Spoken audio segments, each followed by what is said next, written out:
Good evening. চলো তোমাদের সাথে আজকে আমার রাতের রুটিনটা শেয়ার করি। রান্না থেকে শুরু করছি। তো এখন রাত প্রায় 9টা বাজে।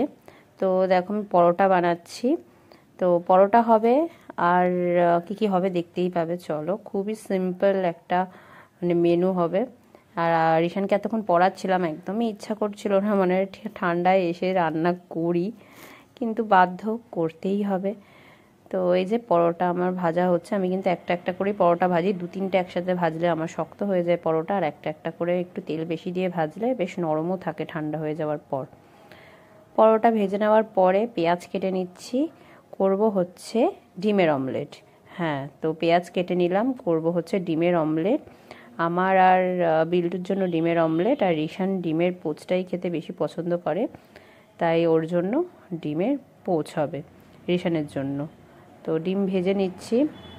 ভেজে নেওয়ার পরে এই যে রিশানের ডিমের পোচও হয়ে গেছে, আর আমাদের অমলেটও রেডি। আর তার সাথে রয়েছে পেঁয়াজকলি আলু ভাজা, এটা শুধুমাত্র আমারই জন্য।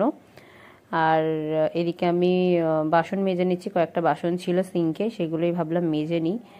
আর মিষ্টি রয়েছে, আর তরকারিও রয়েছিল, আলুর দম ছিল।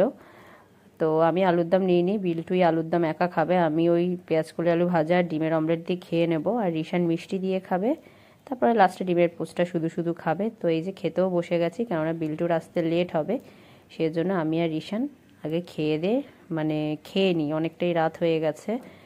রিশানের পরের দিন স্কুলও রয়েছে। সো চলো, আজকের মতো টাটা।